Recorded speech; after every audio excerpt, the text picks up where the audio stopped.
Exhausted and weak, they are desperately seeking food. In South Sudan, thousands of people have been forced from their homes by war and now famine. They are just part of the largest humanitarian crisis ever to face the United Nations. And without action now, the UN Security Council has been told millions will die. We stand at a critical point in our history.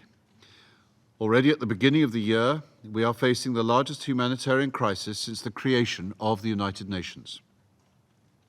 Now, more than 20 million people across 4 countries face starvation and famine.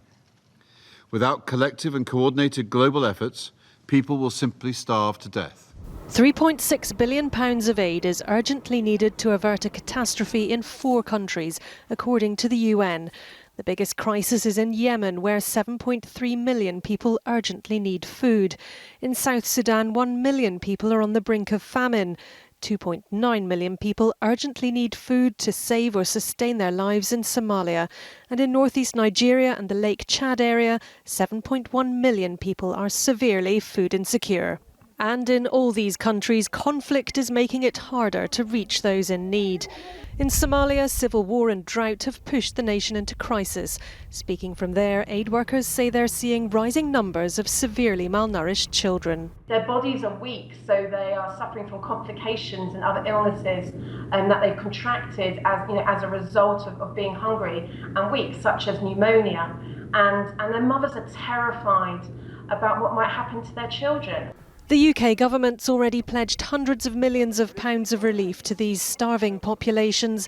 Now they want other nations to do the same. I've been calling upon my counterparts to effectively tell them to step up, pull their fingers out and get money into the system now.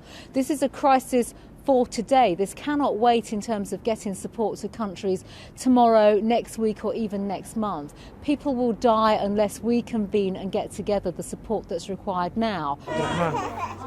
The UN says further famine can be averted, but it needs the funds and the commitment of the international community. Martha Fairley, ITV News.